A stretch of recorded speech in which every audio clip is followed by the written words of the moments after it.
Pemirsa, jangan lupa subscribe channel official UTV, like dan nyalakan tombol notifikasi.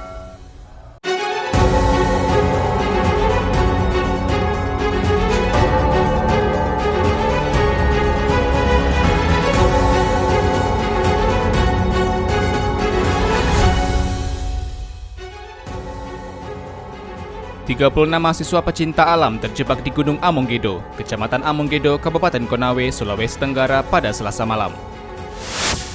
Pemerintah telah mengizinkan pembelajaran tatap muka (PTM) di daerah yang menerapkan kebijakan PPKM level 3. 2 hari setelah jatuhnya Kabul ke tangan Taliban, jalan-jalan di ibu kota Afghanistan terlihat hampir kosong. Anggota Taliban terlihat berpatroli menggunakan kendaraan militer atau berjalan kaki. Halo pemirsa, kita berjumpa dalam program U-News. Program ini memberikan informasi bermakna kepada Anda mengenai sejumlah peristiwa menarik di tanah air. Bersama saya, Fahrian Bahri, dan inilah U-News selengkapnya. Saudara, pemerintah menurunkan harga tes swab PCR dari Rp900.000 menjadi Rp500.000 untuk sekali tes. Kebijakan ini menyesuaikan instruksi Presiden dan berlaku bagi perjalanan orang antar daerah. Tarif swab PCR untuk perjalanan orang antar daerah mengalami penurunan harga. Penurunan harga tarif swab PCR ini merupakan tindak lanjut instruksi Presiden Jokowi yang meminta tarif swab PCR hanya dikenakan harga Rp450.000 hingga Rp550.000 untuk sekali tes. Sebelumnya tarif untuk sekali tes PCR mencapai Rp850.000 hingga Rp900.000.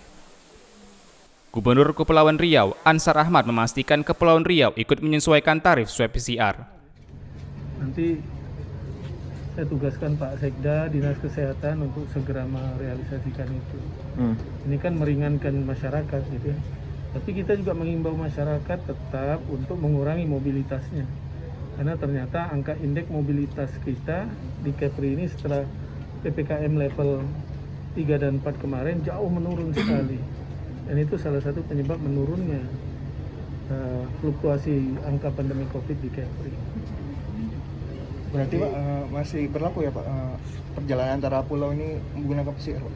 Sampai saat ini masih berlaku, kan PPKM ini sampai tanggal 23. Kalau nanti 23 udah selesai tanggalnya, kalau tidak diperpanjang kita akan evaluasi lagi. Meski tes PCR saat ini mengalami penurunan harga dari sebelumnya, Ansar tetap mengimbau masyarakat untuk tetap mengurangi mobilitas. Dari Tanjung Pinang, Kepulauan Riau, Afriyadi, UTV mengabarkan.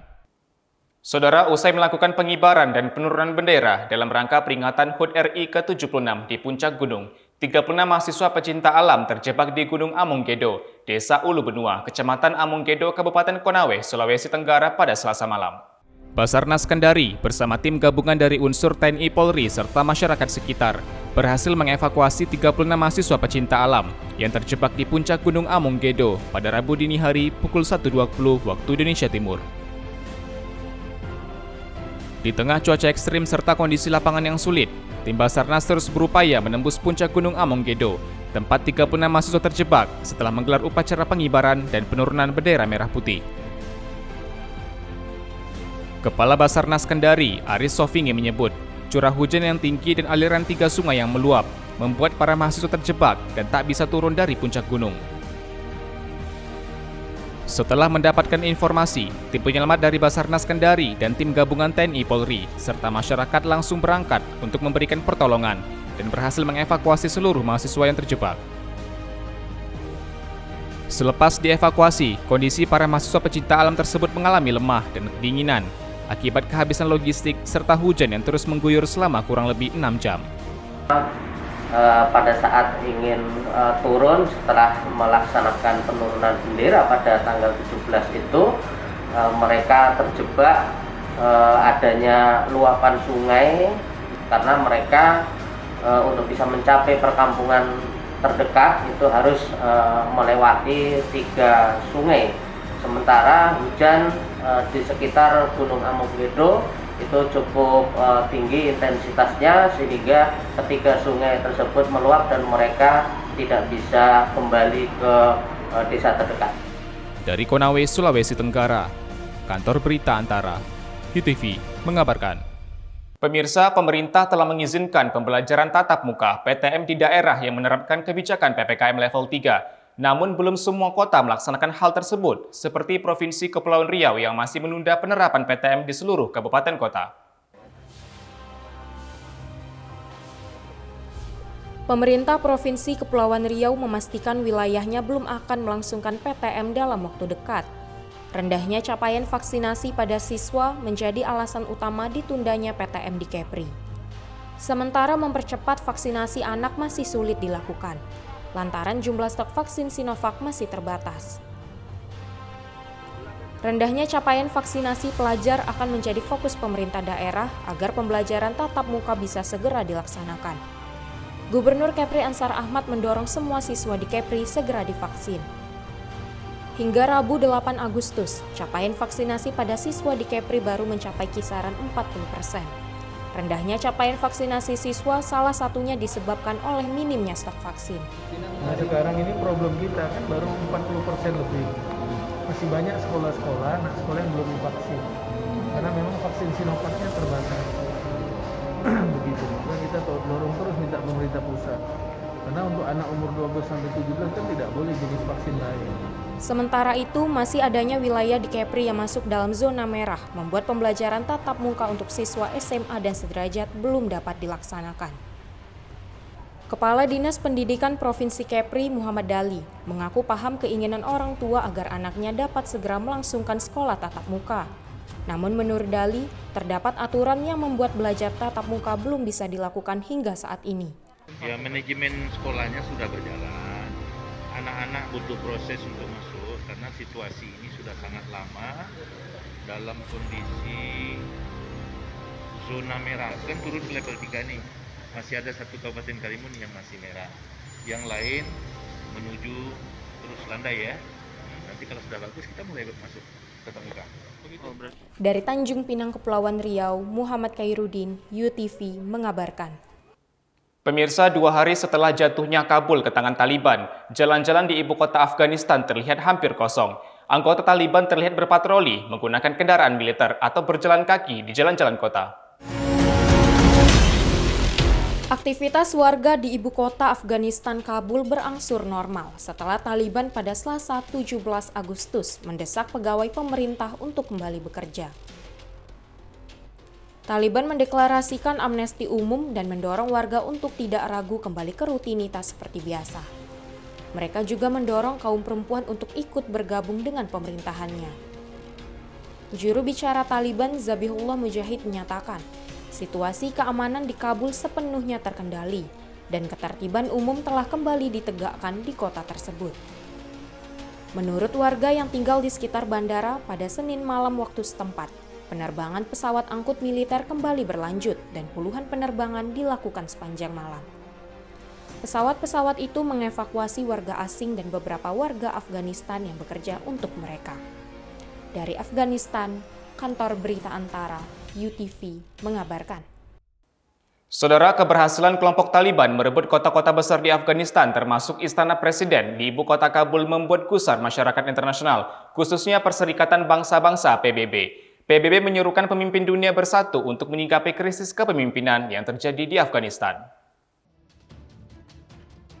Perserikatan Bangsa-Bangsa (PBB) gusar dengan perkembangan terkini di Afghanistan Selasa 17 Agustus.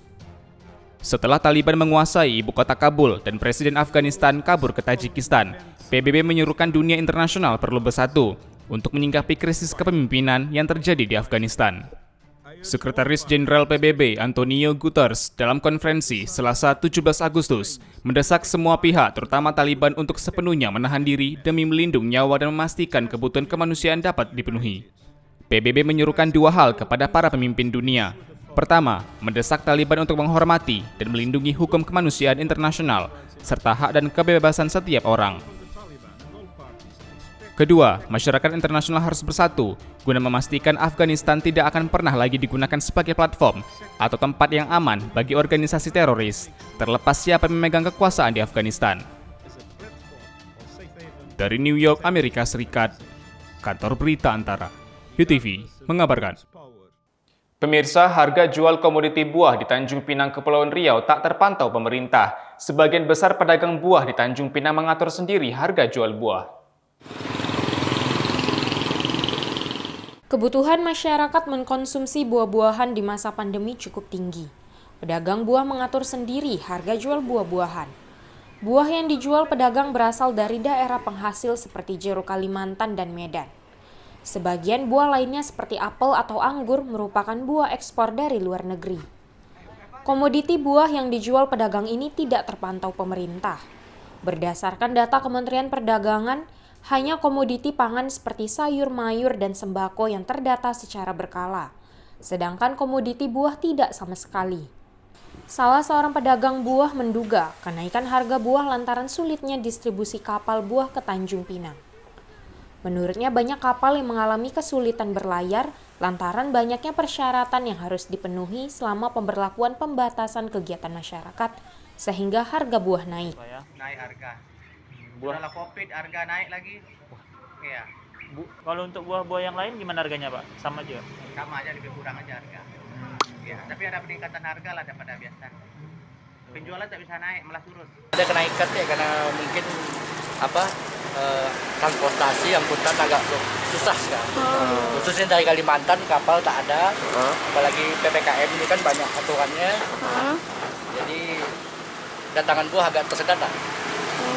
Harga buah yang sebelumnya hanya berkisar Rp20.000 hingga Rp25.000, kini dapat mencapai Rp28 hingga Rp30.000 per kilonya. Dari Tanjung Pinang, Kepulauan Riau, Muhammad Khairuddin, UTV mengabarkan. Saudara, meski pemberlakuan pembatasan kegiatan masyarakat PPKM di Kota Batam sudah turun menjadi level 3, namun penumpang kapal di Pelabuhan Sekupang, Kota Batam terpantau masih sepi, Rabu 18 Agustus. Aktivitas penumpang kapal di Pelabuhan Sekupang hingga Rabu 18 Agustus masih mengalami penyusutan hingga 50%. Bila hari biasa di Pelabuhan Sekupang diramaikan hingga 1.000 penumpang, kini hanya terisi setengahnya. Koordinator Administrasi dan Pengendalian Terminal Domestik Sekupang, Sohir Nadi menyebutkan, akibat penyusutan penumpang kapal tersebut mengakibatkan jadwal keberangkatan kapal belum berjalan normal. Jadwal kapal di Sekupang saat ini belum normal, artinya belum sepenuhnya kapal berjalan sesuai yang kita harapkan. Untuk melakukan perjalanan menggunakan kapal laut, ada syarat tertentu yang harus dipersiapkan oleh calon penumpang, yakni sertifikat vaksin dan antigen serta mengisi e-hak Indonesia. Berdasarkan surat edaran yang dikeluarkan oleh Gubernur Kepri, anak berusia di bawah 12 tahun untuk saat ini tidak diizinkan melakukan perjalanan. Dari Batam, Kepulauan Riau, Engesti Pedro, UTV mengabarkan. Pemirsa, upacara peringatan Sang Saka Merah Putih saat peringatan HUT ke-76 Republik Indonesia 17 Agustus kemarin digelar dengan berbagai cara. Seperti di Batam dan Natuna, Kepulauan Riau, peringatan kemerdekaan digelar dengan mengibarkan bendera di langit Batam hingga di dalam laut Natuna. Pangkalan TNI AU Lanut Hang Nadim Batam melalui Federasi Aerosport mengibarkan bendera di langit Madani Batam, Kepulauan Riau. Kepala Dinas Operasi Lanut Hang Nadim Mayor Lekwardoyo, atraksi dilangsungkan dengan menggunakan paramotor ini merupakan rangkaian untuk memeriahkan Hari Kemerdekaan. Batam hari ini telah melaksanakan satu buah atraksi paramotor dengan membawa bendera merah putih di atas lapangan Iku Putri, Kota Batam dalam rangka memeriahkan kemerdekaan Republik Indonesia ke-76. Sementara itu di Natuna, Bupati Natuna Wan Siswandi dan Wakil Bupati Rodial Huda bersama seluruh Forkompimda mengibarkan bendera merah putih di bawah laut perairan Teluk Buton, Kecamatan Bunguran Utara, Kabupaten Natuna, Kepulauan Riau. Upacara tersebut dilaksanakan pada Sabtu 14 Agustus lalu. Kegiatan ini dilakukan atas kecintaan pemerintah daerah kepada bahari yang menjadi bagian besar dari wilayah Natuna, serta mengingat Laut Natuna menjadi sumber besar bagi penghidupan masyarakat. Bupati dan Wakil Bupati Natuna beserta seluruh peserta upacara juga melakukan peninjauan keadaan karang di bawah laut, sekaligus menanam terumbu karang yang baru. Dari Kepulauan Riau, Nurman Engesti Pedro, UTV mengabarkan.